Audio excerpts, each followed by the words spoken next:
போடு வர வரைக்கும் இன்றைக்கி பார்க்க போகிறது ஹோட்டல் ஸ்டைலில் ஒரு கீரை கூட்டு ரொம்ப நல்லாயிருக்கும். கண்டிப்பாக நீங்கள் ட்ரை பண்ணி பாருங்கள். அதுக்கு பார்த்தீங்கன்னா நான் முளைக்கீரையை நல்லா அலம்பி நறுக்கி வச்சுருக்கேன், சுத்தம் பண்ணி. அதோட பூண்டு ஒரு 10 பூண்டு, பச்சை மிளகாய், ஒரு பெரிய தக்காளி பொடியை நறுக்கியிருக்கேன். அப்புறம் சாம்பார் வெங்காயம்.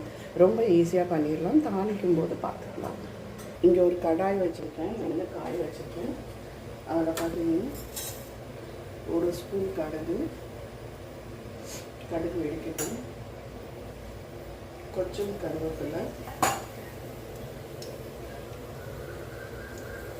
இப்போ கடுகு வெடிக்கட்டுங்க. அரை ஸ்பூன் சீரகம்,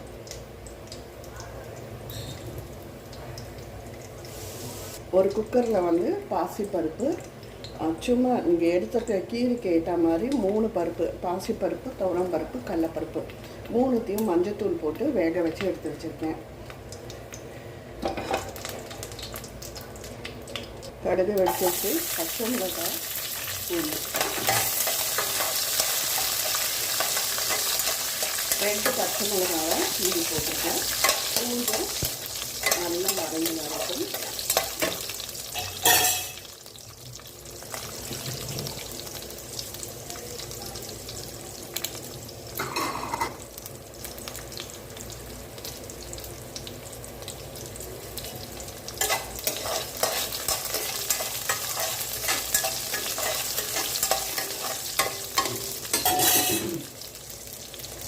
இதோட ஒரு 5-6 மிளகா கிள்ளி வச்சுருக்கேன்.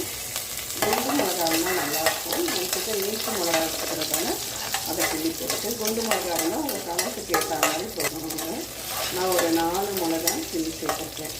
இப்போது பூண்டு உங்களுக்கு நல்லா வதங்கி வருதுங்க.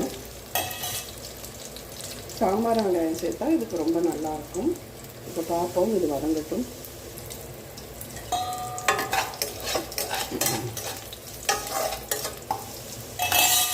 இப்போது நம்ம சாம்பார் வெங்காயம் சேர்த்துக்கலாம்.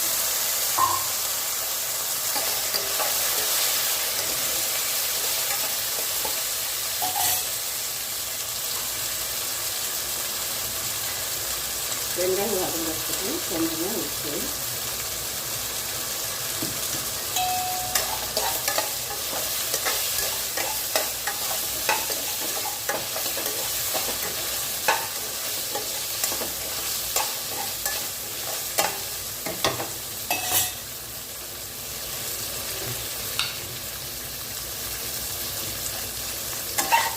அந்த 3 பருப்பு தேவையில்லைன்னா ஒரு பருப்பாகவே நீங்கள் பாசிப்பருப்பு சேர்த்திங்கன்னா ரொம்ப நல்லாயிருக்கும்.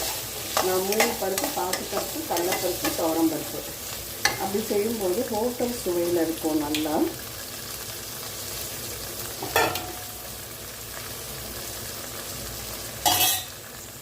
இப்போ இது நல்லா வதங்கி வரட்டுங்க. நம்ம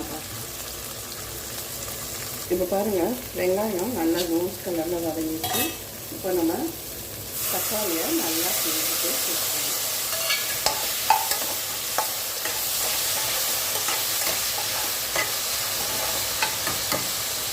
தக்காளியும் நல்லா வதங்கி வரட்டும். நல்லா வதங்கணும். பேருக்கு சேர்த்துங்கன்னா சீக்கிரமாக வதங்கிடும்.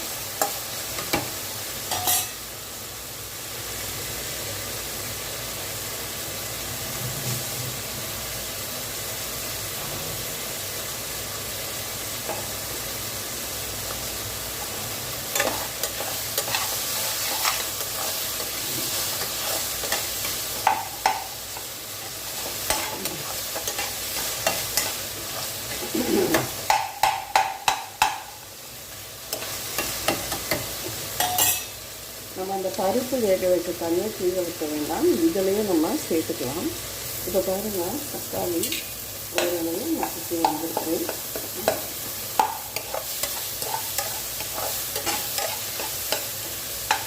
இப்போது இதோட நம்ம கீரையை சேர்த்துக்கலாம்.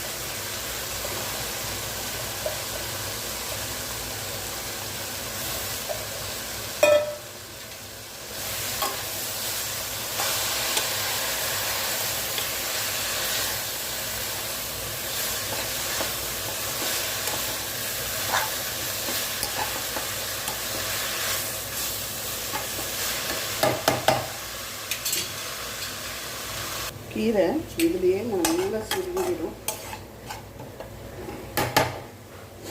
இப்போ இந்த ஸ்டேஜில் பார்த்தீங்கன்னா மிளகும் சீரகமும் தூள் பண்ணி வச்சுருக்கேன், அதையும் சேர்த்துடலாம்.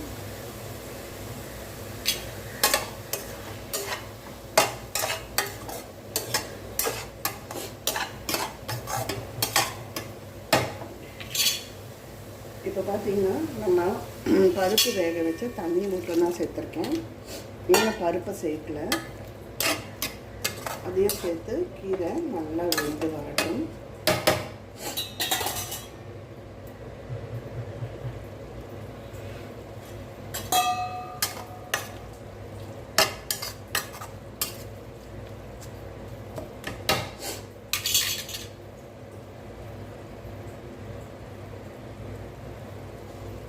இப்போ நம்ம பருப்பெல்லாம் சேர்த்துருக்கோம் இல்லைங்க, அதனால் 1/2 ஸ்பூன் பெருங்காயத்தூள்.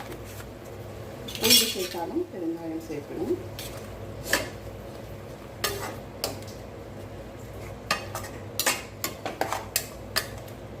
நல்லா வெந்து வரட்டும். கடைசியாக பருப்பு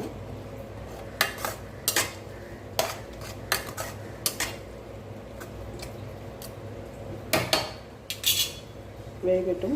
இப்போ பார்த்தீங்கன்னா கீரை வெந்துட்டு இருக்கும்போது முக்கால் பதம் நல்லா வெந்துட்டு பருப்பு அதையும் சேர்த்துக்கலாம். சேர்த்து எல்லாமே சேர்ந்து வெந்து வரட்டும்.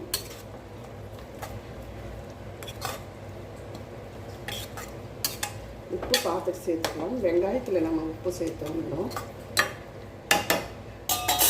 ஜம்முன்னு கொதித்து வரட்டுங்க, பார்க்கலாம்.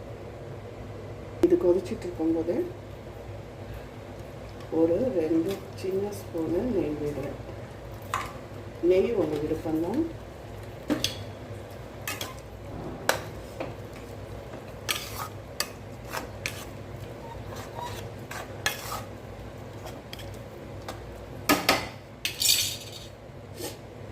கீரை இன்னும் நல்ல திக்கான பதத்துக்கு வரணும்.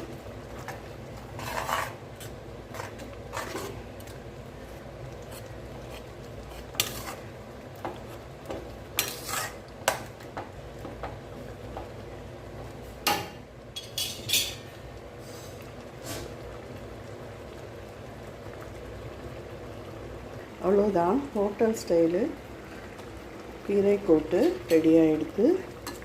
நீங்கள் இன்னொன்று மற்ற வச்சு நீங்கள் மசிச்சு விடுறதாலும் விடலாம், இப்படியே விடுறதாலும் விடலாம். அடுப்பு ஆஃப் பண்ணிடுறேன். கண்டிப்பாக இந்த வீடியோ பிடிச்சிருந்தால் லைக் பண்ணுங்கள், ஷேர் பண்ணுங்கள், சப்ஸ்கிரைப் பண்ணுங்கள், கமெண்ட் பண்ணுங்கள். நன்றி, வணக்கம்.